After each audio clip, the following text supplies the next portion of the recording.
चलिए आज हम लोग कंसाइनमेंट के बारे में समझते हैं। कंसाइनमेंट ये आपका पहले फर्स्ट सेमेस्टर में आया करता था कंसाइनमेंट चैप्टर, और इस बार तो फोर्थ सेमेस्टर में आ रहा है कंसाइनमेंट। ये अच्छा चैप्टर है, इसमें 10 मार्क्स का आता है। और पहला बात ये आपको कंसाइनमेंट के बारे में जानना पड़ेगा। इसे आप लोग को सबको मालूम ही है कंसाइनमेंट होता क्या है। कंसाइनमेंट माने होता है जो आप लोग पिक्चर में देखे ही होंगे कि एक तो पिक्चर में देखते हैं बोलते कि बहुत बड़ा कंसाइनमेंट आने वाला है, ठीक है, खिदिरपुर में कोई डॉक में आने वाला उतरने वाला है। तो इसका मतलब क्या होगा कि बहुत बड़ा कंसाइनमेंट मतलब कोई सामान एक जगह से दूसरे जगह आ रहा है। एक जगह से दूसरे जगह किस लिए आ रहा है?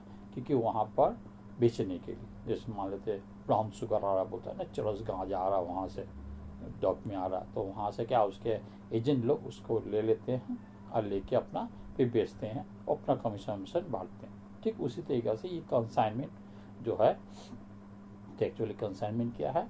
तो कंसाइनमेंट इस तरह के प्रोसेस को बोलते हैं जिसमें से एक कंसाइनर होता है, एक कंसाइनी होता है। कंसाइनर किसको बोलता है? जिसका खुद का सामान होता है उसको कंसाइनर बोलते हैं। कंसाइनर जो सामान मान लेते हैं कि हम कंसाइनर है, मेरा कपड़ा का बिजनेस है, हम कोलकाता में रहते हैं, हम यहाँ पर अपना कपड़ा का बिजनेस को बड़ा अच्छा तरह से इस्टेब्लिश किए। अब हम तो चाहेंगे कि मेरा बिजनेस की और बढ़े, तो उसके लिए हम क्या किए कि मान लेते हैं मेरा कोई रिलेटिव्स हो या मेरा कोई स्टूडेंट हो या कोई जानकार हो जो मान लेते हैं दिल्ली में रहता है, तो हम उससे सलाह मशुरा किए। तो हम बोले ठीक है, हम यहाँ पर बिजनेस तो सेटल कर लिए हैं, हम इस बिजनेस को एक्सपैंड करना चाहते हैं, तो क्या तू साथ देगा? तो बोले कि हाँ सर हम साथ देंगे। तो इसके लिए क्या करेंगे? बोले ठीक है हम तुमको कमीशन देंगे। बोले ठीक है।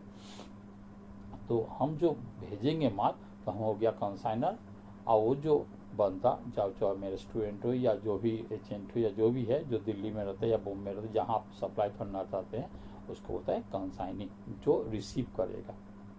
अब बात जाता है कि जो कंसाइनर जो होता है यानी हम, तो हम जो माल भेजेंगे, मान लेते हैं हम कपड़ा का बिजनेस करते हैं, तो उसमें एक लॉट में मान एक बक्सा में मान लेते हैं आपका 100 पीस माल आता है, तो ऐसा हम लोग 100 पीस माल 100 डब्बा हम भेज दिए। तो ठीक है, अब 100 पीस का एक 100 रुपया करके मान लेते हैं, तो 100 पीस का तो हो गया 10,000 रुपया। तो 10,000 इंटू 10 पैकेट यानी आपका 1 लाख रुपये, 10 लाख रुपया, 10,000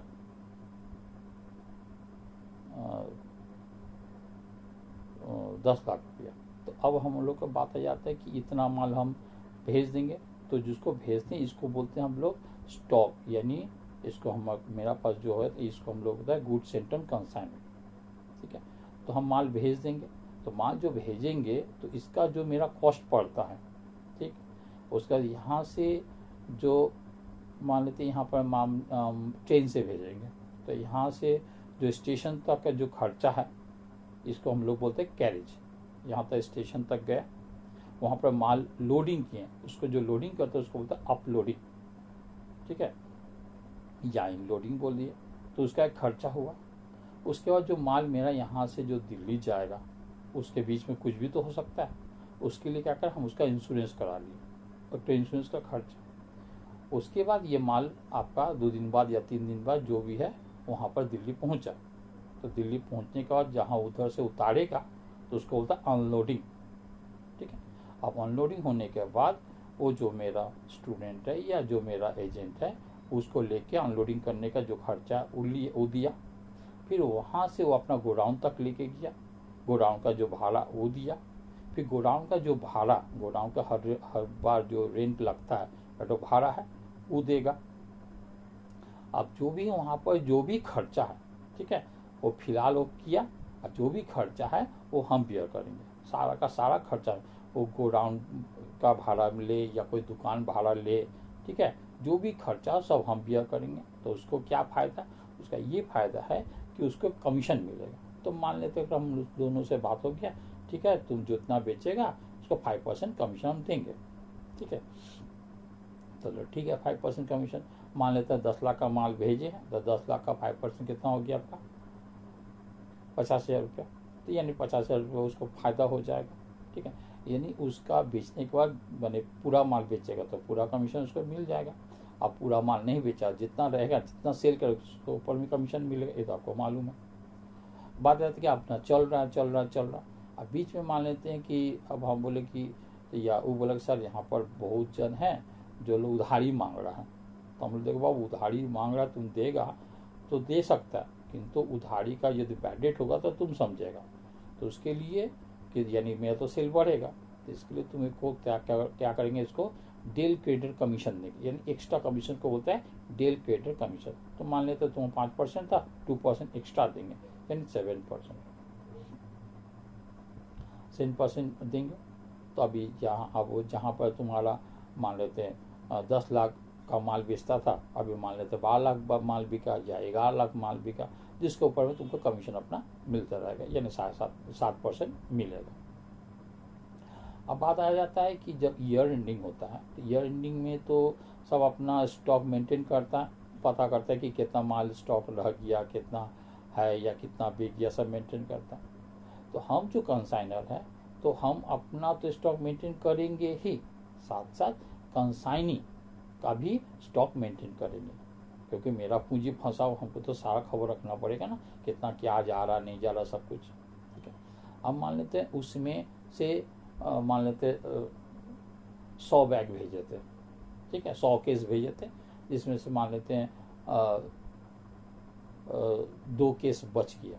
ठीक है, तो 2 केस बच गया, तो उसका कॉस्ट क्या होगा ये आपको निकालने देता है। ठीक है, इसको बोलता है क्लोजिंग स्टॉक या क्लोजिंग स्टॉक बोलता है, या stock on consignment, closing stock on consignment. तो उसको कैसे निकालेंगे? तो उसके निकालने के लिए आपको ध्यान देना पड़ेगा। मान लेते हैं हमने यहाँ पर कितना माल भेजा, कितना 100 पैकेट भेजे, 100 डब्बा भेजे, तो 100 डब्बा में 2 डब्बा रह गया। ठीक है, तो 100 डब्बा जो भेजे हैं उसका मेरा कॉस्ट देखना पड़ेगा। ये ध्यान रखिएगा, ये जो कॉस्ट होता है कि कंसाइना का सारा खर्चा, यानी मेरा सारा खर्चा, प्लस कंसाइनी का non recurring expense. Non recurring expense किसको बोलता है? जो वन टाइम खर्चा होता है, जो बार बार खर्चा होता है उसको रिकरिंग बोलते हैं, और नॉन रिकरिंग खर्चा होता है जो वन टाइम खर्चा होता है। ये वन टाइम खर्चा कौन सा है?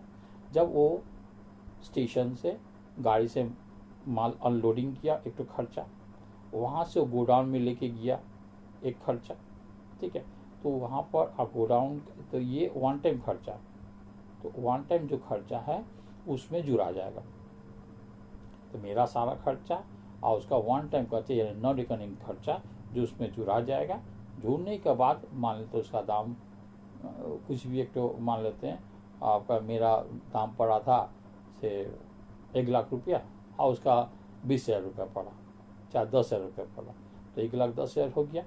ठीक है, तो हम लोग का क्लोजिंग स्टॉक का वैल्यू जो निकलता है टोटल कॉस्ट बाई जितना माल भेजे थे, मान लो 100 पीस माल भेजे थे, 100 इंटू उसका पास 2 पीस रखे इंटू 2, कैलकुलेशन करके करिएगा, जितना आ जाएगा वही आपका स्टॉक रह गया। ठीक है, वही आपका क्लोजिंग स्टॉक रह गया, उसका वैल्यू निकल गया, यानी हमको पता चल गया कि उसके पास जो माल है, उसके पास जो स्टॉक का माल है उसका दाम कितना है।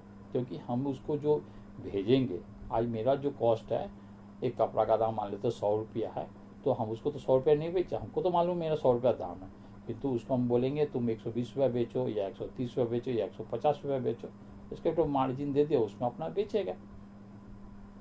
ठीक है, तो उस हिसाब से हमको तो मालूम है, या सबको तो मालूम है कैसा क्या मार्केट का रेट है, उस हिसाब से वो बेचेगा, उसके ऊपर में कमीशन मिलेगा।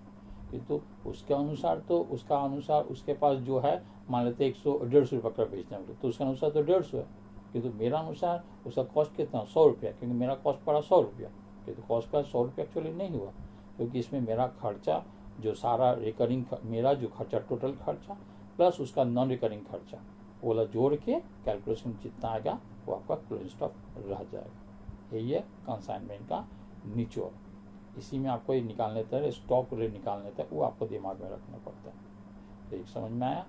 तो उसमें जो उसके बाद जितना सेल उल करके, तो यानी आप जो माल बेच रहे हैं, यानी आपका जो दिल्ली में माल बेच रहा है, सारा खर्च जो बेचने का उसके पास पैसा आ रहा है, वो क्या करेगा, अपना जो बकाया, जैसे मान लेते उसका अनलोडिंग का खर्चा हुआ, भाड़ा हुआ, उसका गोडाउन का रेंट हुआ, ठीक है, उसके बाद उसका कमीशन हुआ, वो सारा कमीशन सब कुछ काट के जितना बचेगा वो हमको फिर वहाँ से फॉरवर्ड कर देगा।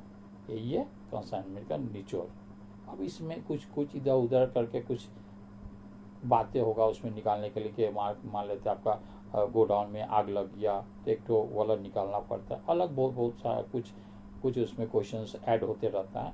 तो मेन थिंग यही है, यही आपको दिमाग में रखना पड़ेगा, इसी को कंसाइनमेंट है, इसी तरीके से चलता है। ठीक है, आगे हम लोग अच्छा से वीडियो करेंगे जिसमें बोर्ड में करके दिखाएंगे। Okay, bye.